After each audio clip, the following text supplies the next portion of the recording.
दोस्तों, आज हम आपको भगवत गीता से जुड़ी एक छोटी सी चिड़िया की दृढ़ निश्चय की एक रोचक कहानी लेकर आए हैं। फ्रेंड, बहुत समय पहले की बात है। एक छोटी सी गौरैया समुद्र के किनारे एक गड्ढे में घोंसला बनाकर रखी। वहाँ उस गौरैया ने अपने घोंसले में 2 अंडे दिए।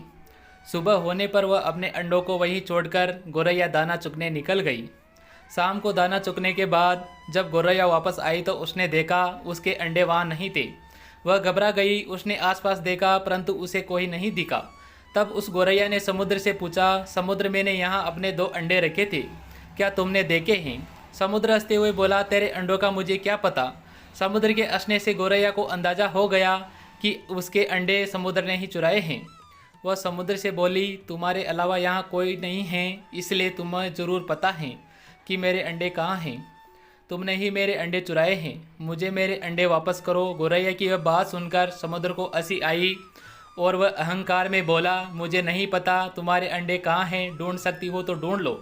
यह सुनकर गौरैया गुस्से में बोली, मेरे अंडे वापस करो, नहीं तो मैं पूरे समुद्र का पानी सुखा दूंगी। यह सुनकर समुद्र गौरैया पर हंसने लगा। गौरैया गुस्से में एकटक समुद्र को देखने लगी। समुद्र की लहरें आती और जाती परंतु गौरैया उसे घूरती रही। गौरैया बोली, समुद्र, तुम ऐसे नहीं मानोगे, अब मैं तुम्हारा सारा पानी सुखा कर ही रहूँगी। यह कहकर गौरैया अपनी नदी सी छोटी सी चूंच में पानी लेती और किनारे पर डालती। इस तरह करते करते उसे सुबह से शाम हो गई। शाम के समय अन्य पक्षी उसे देखने आई और बोली, गौरैया, आज तुम दाना चुगने क्यों नहीं आई? परंतु गौरैया तो गुस्से से कुछ नहीं बोली, बस अपनी सोच में समुद्र से पानी लेती और किनारे पर डाल देती। सभी पक्षियों ने उसे बहुत समझाया कि यह कार्य असंभव है, समुद्र का पानी कौन सुखा सकता है। लेकिन गौरैया बोली, मैंने प्रण किया है, मैं इस समुद्र का पानी सुखा कर ही रहूँगी, जिससे मुझे मेरे अंडे वापस मिल जाएंगे। गौरैया ऐसे दृढ़ निश्चय के साथ अपने कार्य में लगी रही। जब तक वह थक जाती तब वो थोड़ा देर रुक जाती और फिर अपने कार्य में लग जाती। यह सिलसिला 3 से 4 दिनों तक चलता रहा और गौरैया का स्वास्थ्य धीरे धीरे गिरने लगा।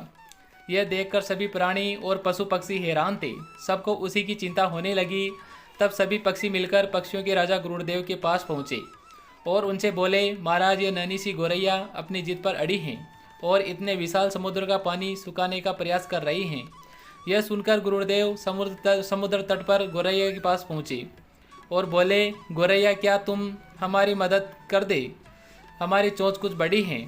गौरैया गुस्से में बोली, यह मेरा काम है, मुझे करने दो, मुझे किसी की मदद नहीं चाहिए। गुरुदेव समझ गए कि गौरैया अपने बच्चों की चिंता में गुस्से में है। तब गुरुदेव भगवान श्री हरि विष्णु के पास गए और उनसे मदद की विनती की और बोले, प्रभु, आप सृष्टि के रचयिता हैं, अब आप ही कुछ चमत्कार कर सकते हैं। यह नन्ही गौरैया जिद में आकर समुद्र का पानी सुखाने की ठान बैठी हैं, जो कि संभव नहीं है। भगवान विष्णु ने देखा कि गौरैया निरंतर अपने कार्य में लगी हैं। उसके दृढ़ निश्चय को देखकर प्रसन्न होकर भगवान श्री हरि विष्णु ने समुद्र देव से पीछे हटकर और गौरैया को उसके अंडे लौटाने को कहा। भगवान विष्णु की आज्ञा अनुसार समुद्र पीछे हटा और गौरैया ने उसमें से अपने अंडे निकाल लिए और वह खुशी से बोली, देखा, मैंने करके दिखाया। दोस्तों, इस कहानी से हमें यही शिक्षा मिलती है कि कोई भी कार्य छोटा हो या बड़ा नहीं होता। यह दृढ़ निश्चय कर लें तो असंभव कार्य भी ईश्वर की मदद से पूर्ण होता है। जय श्री हरि विष्णु। तो दोस्तों, कमेंट में श्री हरि विष्णु ज़रूर लिखें। थैंक्स।